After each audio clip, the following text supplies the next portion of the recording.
You know, we see a lot of beautiful stuff in this world. And go ahead and turn to Revelation 21, if you will. And I'm going to be talking about the new creation. But when we look at the beauty of the creation in which we're living, this creation's been marred by sin, and I know that man has left its mark on creation. But I want to tell you something. We live in a beautiful world. God has put some absolutely amazing sights that can be seen, and many of you have seen them. I've seen your pictures from where you've gone to different places around the world, and I want to tell you something. We don't have to travel real far. You don't have to go to the other side of the world to see beauty. South Georgia is an extraordinarily beautiful place to live. And we should let the beauty of what we see move us to God. Now, we don't worship nature because that's just the creature, but we should let the beauty of creation move us to God. Now, this is a world that's been touched by sin. We're going to read tonight about a new creation, a new heaven and a new earth that has never been touched with a sin curse. And it's hard for us to imagine anything like that because this is all we've ever known. All we've ever, I used to live in the mountains. And I was thinking the other day, some of y'all like to deer hunt. And I can remember a day when I was out deer hunting with a bunch of guys. And up there in West Virginia where we were hunting, they used to use what they call deer drives. And you may be familiar with it. Couldn't use dogs up there. It was illegal to hunt with dogs. So they would put the old guys on a stand line up and down a ridge. And they would use us young bucks that didn't know any better to go way down yonder and start walking back and move the deer toward the guys that were on the stand. And you hoped and prayed, if you were one of those young guys, you hoped and prayed that old fella hadn't fell asleep by the time you ran the deer by him, and because if he shot the deer, he had to share it with you, and so that's the way we got meat if we were on the stand. And I remember one day in particular, it was cold, and it was snowing. It was a great day to be outside. It was fun. But they made us walk all the way around a mountain and come back over it driving the deer. We walked a total of about 5 miles, and about half of it was uphill. And you know what? I didn't think a thing about it. I was about 12 years old, and I was full of energy, and I didn't think a thing about it. And, I used to look at those mountains and see the tops of them, and I'd say, I wonder what's up there. And I'd say, well, there's only one way to find out. And I'd walk up there and find out. And now I look at the top of those mountains and say, I wonder what's up there. I sure wish somebody would go up there and take a picture for me. Because I feel the effects of the sin curse. Getting older. I'm not making this up. I turned 50 Monday, and thank y'all, by the way, for all the birthday wishes. Y'all were very gracious in that. I turned 50 on Monday, and I opened my email, and God is my witness. The first email I got after I was 50 was one from my doctor inviting me to a colonoscopy. And I said, I have arrived. But we feel the effects of time, the passing of time, the effect of the sin curse. And we feel the pains of it.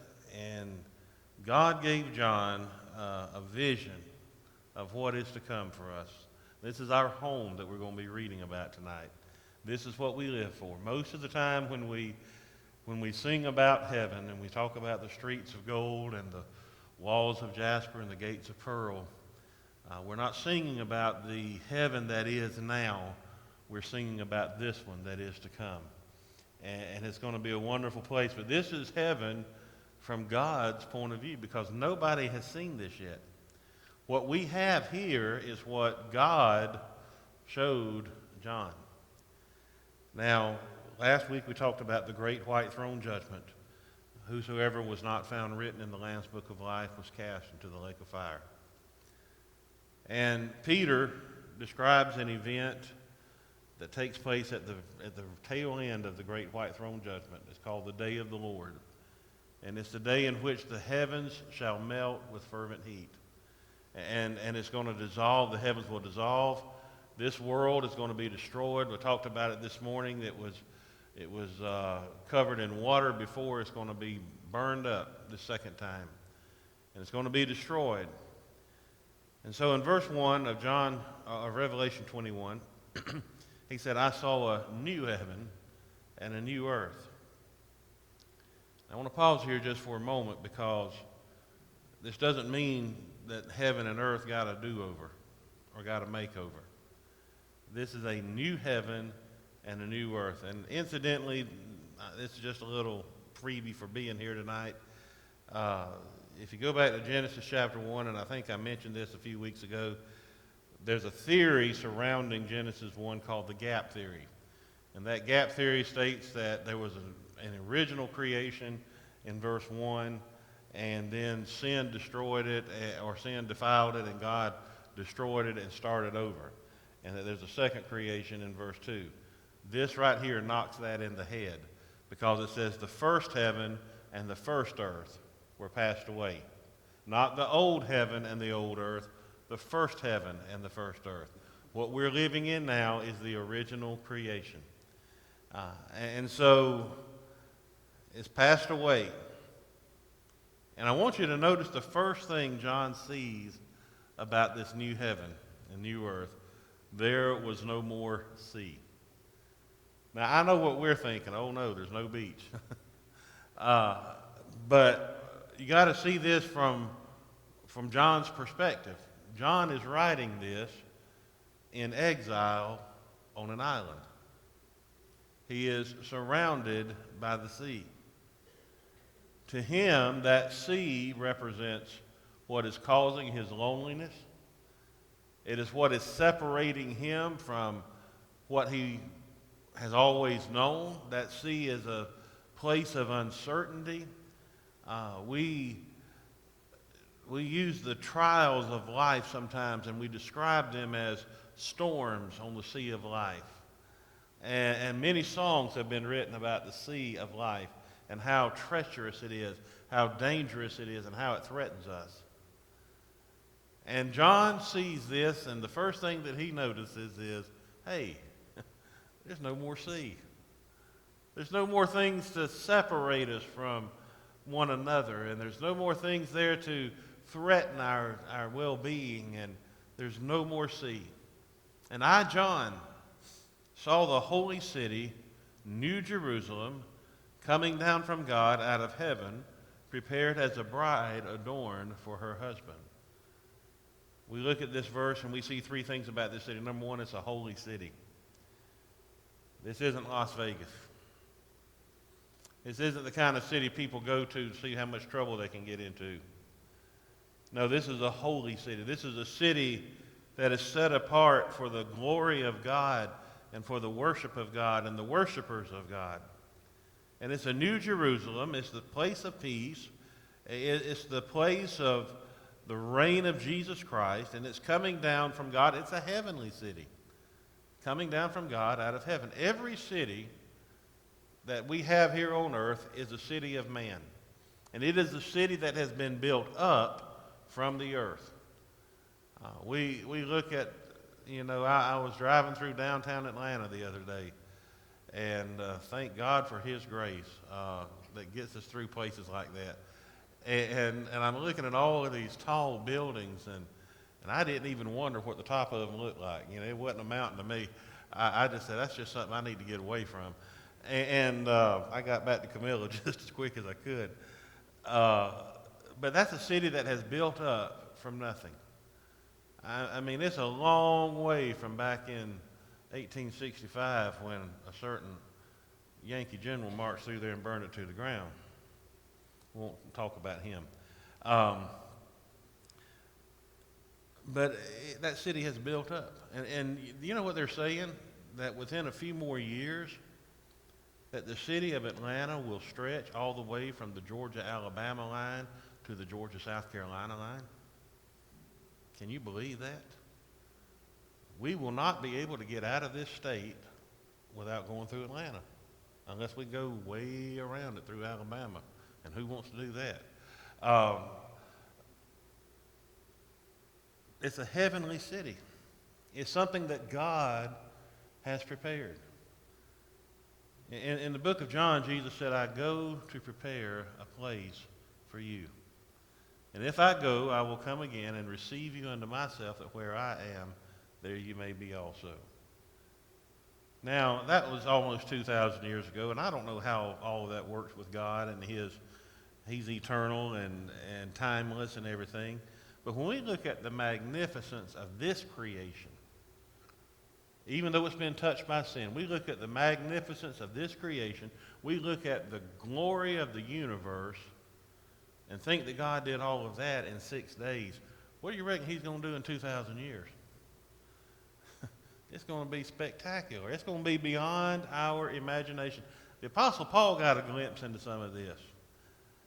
He got stoned to death outside of Lystra, and he ascended, the Bible said, into the third heaven. And that's up there with the Lord. And he said, I saw things that were not lawful for me to tell. God wouldn't allow me to tell it. And just as another freebie for being here tonight, I find it interesting that God wouldn't let the Apostle Paul talk about it and then turn around a few years later and let a 5-year-old boy talk about it. That's not computing with me, but that's another thing. It's a heavenly city, and it's an honorable city because it is prepared as a bride adorned for her husband. Now, we are not the husband. We are the bride of Christ. He is our groom. The church is the bride. And so this city is the bride of Christ. Now remember, Ephesians talks about how God has sanctified the church by the washing of the water of the word, that he might present it to himself a spotless bride. This city is going to be us. We're going to be presented to our holy bridegroom. And for us to be presented to a holy bridegroom, we have to be in a condition that will honor him. And I can tell you tonight, we're not going to dress ourselves. We're going to be dressed in the righteousness of Jesus Christ. And it is going to be glorious. Everything about this city is going to honor Jesus Christ.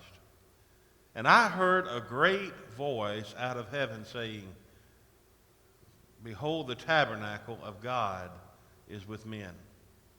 And he will dwell with them, and they shall be his people, and God himself shall be with them and be their God.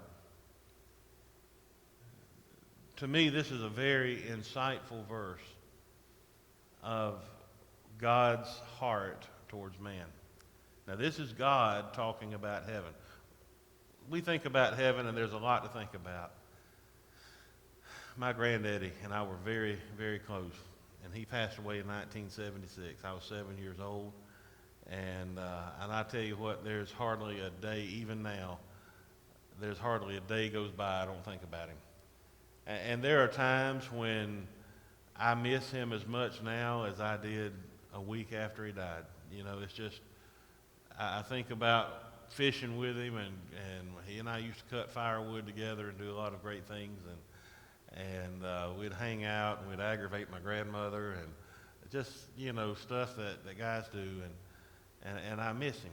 And I know where he is. He's with the Lord. He knew Jesus. And I can remember as a 7-year-old boy, and I had heard the hymn, When We All Get to Heaven, many times already. But all of a sudden, after Papa died, that became my favorite hymn for that season of my life, When We All Get to Heaven. Because every time I'd hear that song, I'd say, you know what, I'm going to see Papa again one day. And I'm still looking forward to that. I've got a grandmother up there. I've got a grandfather that I've never met that's up there. We all have loved ones up there that we're looking forward to seeing. I'm looking forward to seeing Jesus. I'm looking forward to having a new body. It's all right to go ahead and say amen right there. I believe we all are, aren't we? Uh, I think we're looking forward to that. I'm looking forward to having a mansion. I'm looking forward to seeing the splendor of the city. But notice the first thing that God mentions about it. Notice the first thing that God says about it. This is heaven from God's point of view. He said, behold, the tabernacle of God is with men. The dwelling place. That's what a tabernacle is. If we want to put this in the vernacular of the day in which this was written, God is going to pitch his tent with men. This shows God's intent in everything that he has ever done where man is concerned. The whole point of creation was to provide an environment for man to live in. And the whole point of creating man was so that God could have fellowship. Why would God create man knowing that man was going to fall into sin, knowing what it was going to cost? God did that anyway because he desires our fellowship. As we finished praying just a few moments ago, Brother Lee asked a great question. He said, I wonder why it is that we struggle so much knowing how badly we need to pray, and yet we still find it a struggle to do so. And I don't know about you, but I can testify I struggle with that every day. And I'd never really thought of it in that way, but I really believe that one of the main things is at the heart of our human nature is pride. And that pride causes us to feel a sense of self-reliance. We just don't really need to call on God. I heard the other day of a Christian who was facing surgery. And just before they came to put him to sleep, he told his surgeon, he said, Doctor, I want you to know I've been praying for you. And the surgeon said, you can save your breath, I don't need it. Now, I'm going to tell you something. You can do what you want to. You can say what you want to. I don't care if he's the finest, most well-renowned surgeon in America. That man's not cutting me open. I'll find somebody that believes in God. I promise you that. There's a sense that we have, and it's not something that's at the forefront of our thinking. I think it just kind of infiltrates our decision-making process. Oh, I can do this on my own, and I don't need God. And that's the whole point. I think one of the saddest statements in the Bible was about Samson when he had fallen asleep with his head in the lap of Delilah, and she shaved the locks off of his head. And the Bible says that when the Philistines came in and she woke him up, he went up as to go out before, and he did not know that God wasn't with him. And I think sometimes we do that. We go out, we try to do the right thing, we try to do what God has called us to do, but we haven't prayed, we haven't maintained that connection with God, and we have become so self-reliant that we don't even realize God isn't with us until we have been humiliated in defeat. God wants us to fellowship with him. And I think one of the sweetest sounds, and I love our choir, I love our praise team, I love the special Brother Gerald sang this morning, but I want to tell you something. The sweetest sound that'll ever be heard in this church is what we heard just a few moments ago, God's people calling out to him. I believe that brings a smile to God's face more than anything else we do. Now, I'm not saying don't do the other stuff. We ought to sing praises to God. He tells us to. But I think when God's people call on him, that's the greatest thing we do. And that's God's desire, is to have that communion with us, that fellowship with us. In Genesis 3, where Adam and Eve sinned, that was lost. That was taken away from God.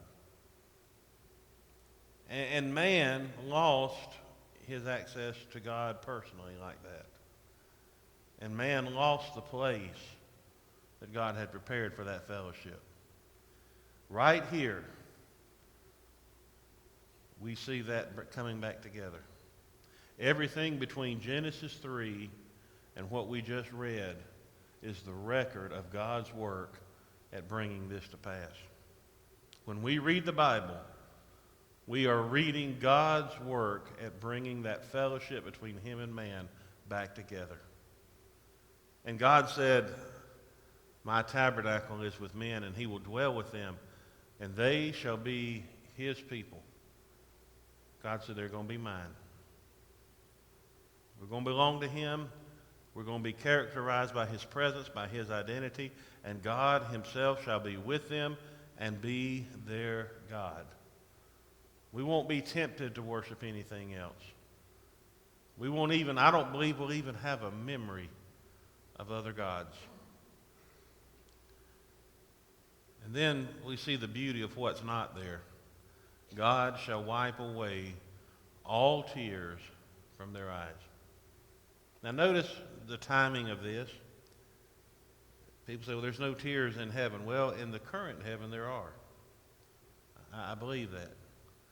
I believe there are tears for a number of reasons. Number one, the current heaven has been touched by the presence of sin.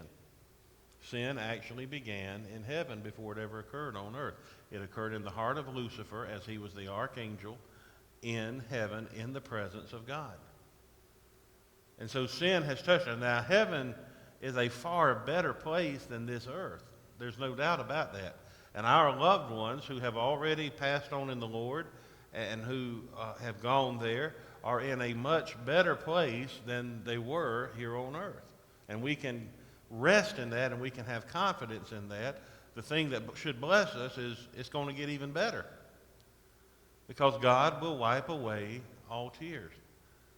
And I believe that in heaven there are memories. In the current heaven, I believe there are memories. And I believe that those that are currently in heaven can see us here on earth.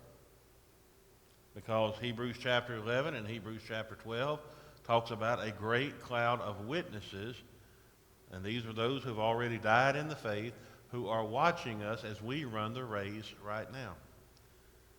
And I cannot help but think that with their perfect knowledge and their perfect bodies and their perfect understanding that they now possess, when they look at us and they see us bumbling about in unbelief or in disobedience to God, I can't help but think sometimes it might bring a tear to their eye. I hope that it doesn't, but maybe it does. But for whatever reason, in this particular moment, God shall wipe away all tears. I enjoy reading Facebook. You learn a lot about human nature on there.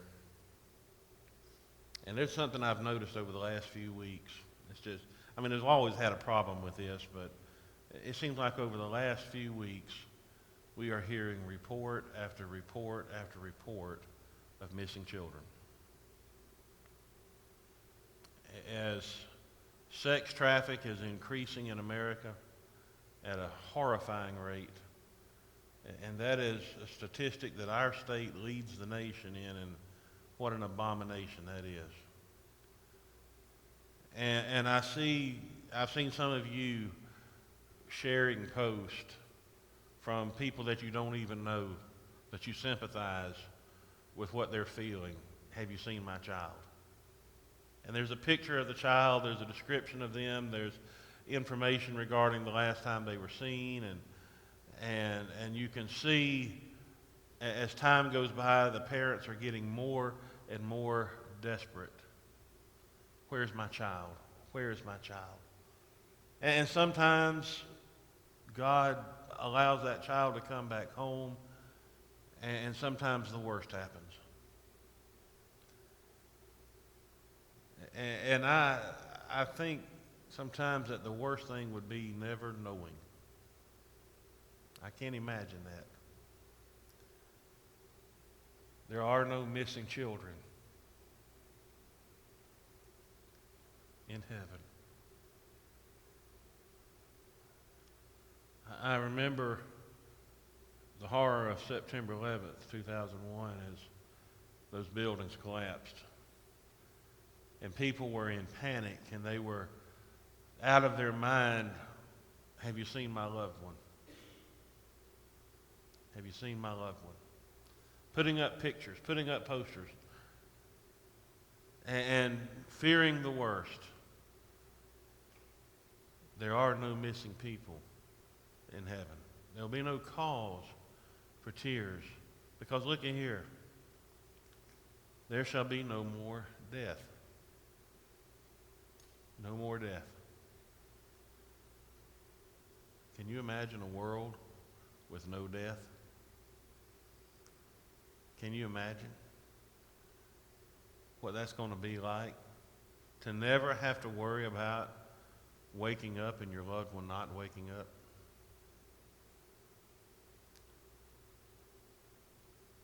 Never have to worry about your loved one not coming home from the hospital. Because there's no death. Neither sorrow.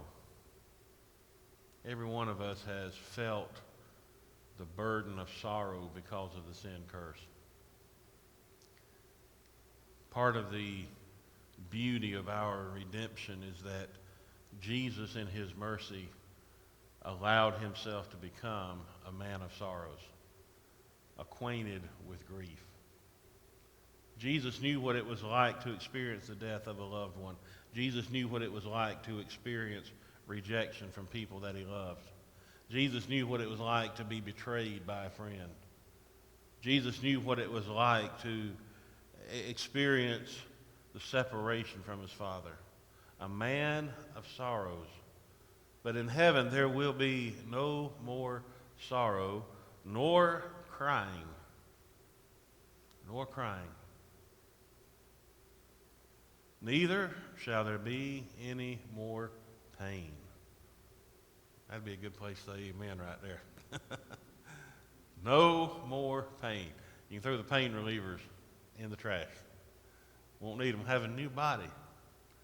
And there'll be nothing there to cause the pain, for these former things are passed away. Where did they go? They burned up with the old earth, with the first earth. They're gone. They are destroyed. Just like our sins are going to be removed from us, in the eyes of God, they already are. All of these things, death, sorrow, crying, pain, passed away. They're gone. And he that sat upon the throne said, Behold, I make all things new. This is an almost overwhelming chapter. When we read this, we look at it and it just keeps getting better and better. And folks, I'm going to be honest with you. As beautiful as this chapter is, I almost hate preaching it because I don't ever feel like I do it justice. I don't think I've ever heard a sermon on heaven, including those that I've preached, that I felt like really did it justice. And it's because it is so far beyond what we can imagine that it's impossible for us to adequately describe it or to understand it. All we have to do is just believe that God has prepared it for us. I actually heard a preacher say one time, he said, I am so sick and tired of hearing songs about heaven. He said, I hope I never hear another one. And I said, are you crazy? He said, why? I said, brother, that's home. Do you ever get tired of hearing about home?